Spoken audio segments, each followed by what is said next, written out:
নমস্কার, আপনারা দেখছেন সংকেত মিডিয়া, সোজা কথা সহজভাবে। নমস্কার, সংকেত মিডিয়ায় আপনাদের স্বাগত। আমরা এই মুহূর্তে আছি ঠিক দক্ষিণ দিনাজপুর জেলার বালুরঘাট বিধানসভার অন্তর্গত বালুরঘাট পৌরসভার অন্তর্গত 8 এবং 9 এই দুটি ওয়ার্ডের সংযোগস্থলে লোকনাথ মন্দিরের কাছে, যেখানে কিছুক্ষণ আগে এখানেই নির্বাচনী প্রচার হিসাবে পাড়ায় বৈঠক অনুষ্ঠিত হচ্ছে, যেখানে আমরা পেয়ে গেছি বালুরঘাট বিধানসভার তৃণমূল কংগ্রেস প্রার্থী যিনি আছেন অর্পিতা ঘোষ, ওনাকে পেয়ে গেছি। আমরা সরাসরি ওনার কাছ থেকেই জেনে নেব এবং আমরা একই সঙ্গে পেয়ে গেছি বালুরঘাট পৌরসভা যিনি চেয়ারম্যান সুরজিৎ সাহা, ওনাকেও পেয়েছি। আমরা ওনার সাথে একটু সরাসরি কথা বলে নেব। কি কর্মসূচি ছিল? বহুত কর্মসূচি ছিল আজকে। মূলত ঢলপাড়াতে আমার অনেকগুলো বুথ মিটিং ছিল, একটা শিল্পীদের সঙ্গে মিটিং ছিল, একটা টিচার্সদের সঙ্গে মিটিং ছিল। সেইগুলো সব আমি করে এই টাউনে ঢুকেছি। এইখানে মিটিং করবো, আবার এক জায়গায় যাবো আর কি। আর এটা 8-9 দুটো ওয়ার্ডের মাঝামাঝি জায়গায়, তো এখানে 8-9 দুটো ওয়ার্ডের মানুষজনই আছে। তো সেইটা এখানে একটা মিটিং করলাম। আমরা তো এগুলো পাড়া বৈঠক করছি, আমরা আগে নিজেদের ছোট ছোট ওয়ার্ড ভিত্তিক বৈঠক হয়ে গেছে, এখন আমরা পাড়া বৈঠক করছি, তাই পাড়া কেন্দ্র করেই হচ্ছে। সারাদিন ধরে তিনি প্রচার করছেন, সাধারণ মানুষের উচ্ছ্বাস কেমন দেখছেন? এবারে সাধারণ মানুষ কিন্তু আমি যা লক্ষ্য করছি তাতে কিন্তু মানুষের মধ্যে তৃণমূল সম্পর্কে একটা আলাদা মনোভাব এবার লক্ষ্য করছি। সেটা SIR এর কারণে মানুষ বিরক্ত, মানুষ 10 বছরে কাজ হয়নি এটা বুঝতে পারছে। এবার এইটা একটা আলাদা ভাইবস তৈরি করছে। এই ভাইবস যত উঠবে তত কংগ্রেসের আমরা আশা করছি যে এবারে আমরা খুবই আশাবাদী।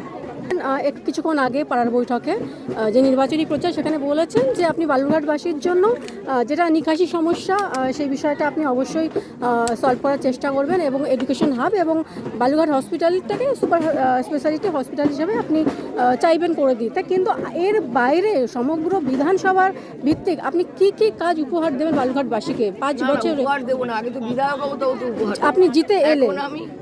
এখন আমি এটুকুই বলতে পারি যে আমাদের হিলি ব্লকে ওরা একটা ব্রিজের কথা বলেছে, রুরাল হসপিটাল আপগ্রেডেশন বলেছে, কলেজের আপগ্রেডেশন বলেছে, অমৃতখণ্ড, চিঙ্গিসপুর, ভাটপাড়া এখানে দুটো ব্রিজের কথা বলেছে। রাস্তা আছে প্রচুর, বড় রাস্তা কয়েকটা আছে, কিছু আলো আছে, এরকম অনেক কাজ আছে যেটা সবাই বলছে।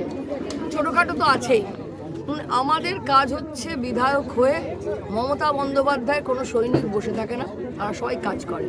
অর্থাৎ যে কোনো জায়গায় থাকুক, সে কাউন্সিলর হলেও তাই আর বিধায়ক হলেও তাই। আমাদের যেটা কাজ আমরা সেটা করব। আমরা সমস্ত জায়গা থেকে যেগুলো আমাদের বলছে সেগুলো আমরা একটা নোট রাখছি।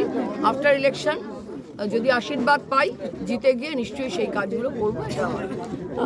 গত 5 বছরে MLA-কে সাধারণ মানুষ পায়নি এবং MLA-র কার্যালয় বলেও তেমন বিশেষ কিছু ছিল না, এমনটাই সাধারণ মানুষের অভিযোগ। এবং তারা কিন্তু বিভিন্ন রকম বিধায়কের সাইনের জন্য বা বিভিন্ন রকম কাজের জন্য পাশের বিধানসভা কুমারগঞ্জে MLA-র কাছে যেতেন। সেক্ষেত্রে আপনি জয়লাভ করে জিতে এলে বালুরঘাটে আপনার বিধানসভা কার্যালয় কোথায় হবে? মানে সাধারণ মানুষ কোথায় পাবে আপনাকে? রাম রাজা হবে তবে তো সিধা বলে যাবে। যদি হয় তাহলে সাধারণ মানুষ আপনাকে কোথায় পাবে? আমি এখন থাকি হচ্ছে 3 নম্বর ওয়ার্ডে। এরপরে আমি দলের সঙ্গে আলোচনা করে করব। দেখুন, ব্যক্তি বড় নয়, দল বড়। তো সেখানে দল যেখানে ঠিক করবে, সবাই মিলে যেখানে স্থির করা হবে সেটাই হবে এবার। এবং সেটা আগে থেকে এরকম কোথায় কার্যালয় হবে, কোথায় মানুষ আসবেন, এগুলো যখন রেজাল্ট বেরোনোর পরে মানুষের আশীর্বাদ পেলে আমরা মানুষের বাড়ি গিয়ে জানিয়ে দেবো যে কোথায় কার্যালয় আছে, মানুষ কোথায় আসবেন। মানে MLA-কে পাওয়া যাবে সবসময়। মানুষকেই বা আসতে হবে কেন? আমরাও তো মানুষের কাছে যেতে পারি, এটাও তো গুরুত্বপূর্ণ। একদম।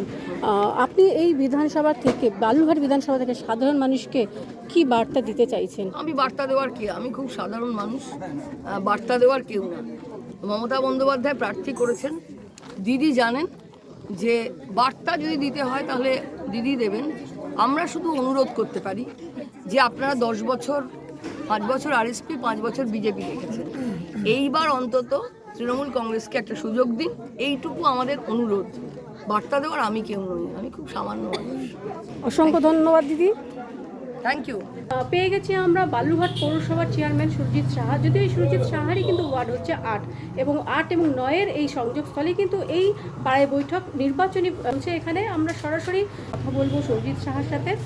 এই যে আপনাদের আজকে 8 এবং 9 নম্বর এই যে সংযোগস্থলে পাড়ায় বৈঠক, এই পাড়ায় বৈঠকে আপনি আপনাদের যে তৃণমূল কংগ্রেসের প্রার্থী অর্পিতা ঘোষ, উনি 2026-এ জয়লাভ করে এলে পৌরসভার তরফ থেকে আপনি কি কি কাজের দাবি রাখবেন ওনার কাছে? প্রথমেই আমাদের তৃণমূল কংগ্রেসের জোড়াফুলের প্রার্থী অর্পিতা ঘোষ মহাশয়া, যিনি বালুরঘাট বিধানসভার প্রার্থী হয়েছেন, ওনাকে ধন্যবাদ জানাই। মমতা বন্দ্যোপাধ্যায় এবং অভিষেক বন্দ্যোপাধ্যায়কে ধন্যবাদ জানাই যে ওনাকে আমাদের বালুরঘাট বিধানসভার টিকিটে দাঁড়ানোর সুযোগ করে দিয়েছেন। আমাদের প্রথম দাবি থাকবে বালুরঘাট পৌরসভাগতভাবে উনি যদি 2026-এর বিধানসভায় জিততে প্রথম দাবি থাকবে বালুরঘাটের ড্রেনেজ সিস্টেম। বালুরঘাট শহরের ড্রেনেজ সিস্টেম বহু পুরনো এবং মাস্টার প্ল্যানে অনুযায়ী হয়নি, একদম অবৈজ্ঞানিক বা আনপ্ল্যান্ড ওয়েতে করা হয়েছে, আনপ্ল্যান্ড আছে। সেইটাকে আমাদের প্রথম দাবি থাকবে বালুরঘাটের 25টা ওয়ার্ডের এই ড্রেনেজ সিস্টেমকে মাস্টার প্ল্যানে ফেলে যেন সেই নিকাশি ব্যবস্থাটাকে আগে ভালো করা যায়, এবং সেক্ষেত্রে বিধায়ক ছাড়া আমাদের পক্ষে পৌরসভার থেকে করা অসম্ভব ব্যাপার। দ্বিতীয় দাবি আমরা এখানে চাই বালুরঘাটে একটা মেডিকেল কলেজ, যেটা বালুরঘাট দক্ষিণ দিনাজপুর ডিস্ট্রিক্ট টাউন হিসেবে খুব জরুরি। তৃতীয়ত আমাদের এখানে ইউনিভার্সিটি একটি ভাড়া ক্যাম্পাসে চলছে।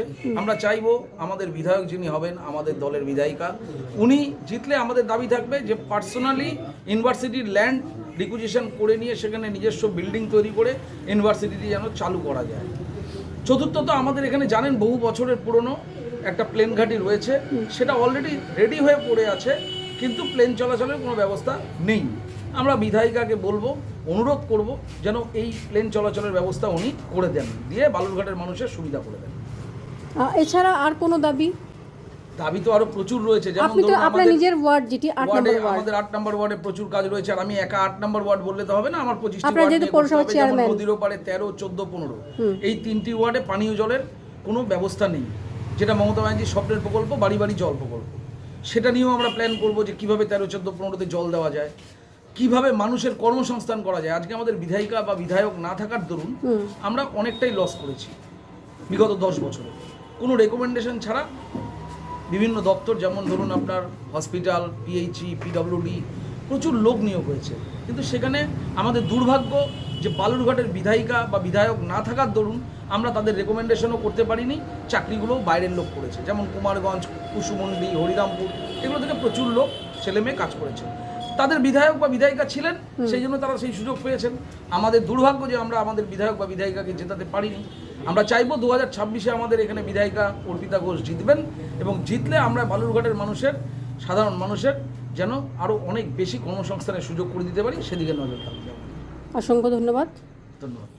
এই মুহূর্তে বালুরঘাট থেকে আমি সবিতা, সংকেত media. Subscribe our channel. Press the bell icon.